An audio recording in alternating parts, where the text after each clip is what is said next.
ह्या टायमात जी आमची पोपटी आहे ना ती एकदम परफेक्ट आणि एकदम मस्त झाली होती. तर ती कशी ती बघूया. तर कालच्या व्हिडिओमध्ये आपण बघितलं की पोपटीची ही तयारी केली होती आम्ही आत्ता, आणि इथे ना आता पोपटी भाजायची तयारी चालू आहे. तर कसं असतं ना, गेली 4 वर्ष, आमचं हे 4थं वर्ष आहे पोपटी बनवायचं, आणि 3 वर्षानं आमच्याकडून काही ना काहीतरी छोटं ना मोठं असं तरी काहीतरी चूक होत होती. कधी मागच्या वर्षी तर शेंगांमध्ये मीठच टाकायचं राहिलं होतं. त्याच्या आदल्या वर्षी तर पोपटी मध्ये इतका जाळ झाला होता ना की ती पूर्ण करपून गेली होती. आणि मागच्या वर्षी ना म्हणजे मीठ टाकायचं राहिलं होतं आणि थोडीफार पोपटी जळाली होती परत.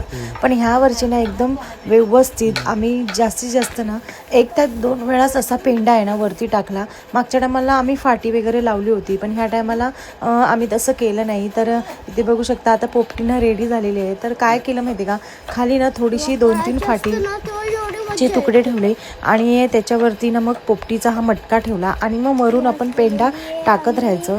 तर ना एक 10 ते 15 मिनटं ना पेंडा आपल्याला टाकायचा आहे. आणि त्याच्यानंतर जो आतमधला म्हणजे जो जाळ तयार होतो ना, जो लाल कलरचा आपल्याला पेटते अशा निखाऱ्यांचा ऊब दिसते ना, तर त्याच्यामध्येच तो मटका आहे ना 15 ते 20 मिनटं आपल्याला ऊब म्हणजे हे करत ठेवायचं आहे, वाफवत ठेवायचं आहे.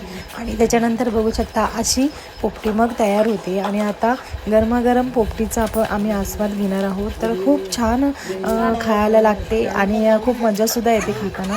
तर जे नॉनव्हेज लवर आहेत ना, तर त्यांच्यासाठी तर खूप छानच. आणि इथे आमचा पिल्लू बघू शकता, तर त्याची मजा बघा.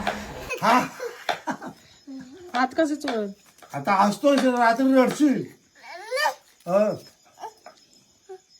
घे घे घे घे घे बघ बघ किती गरम आहे.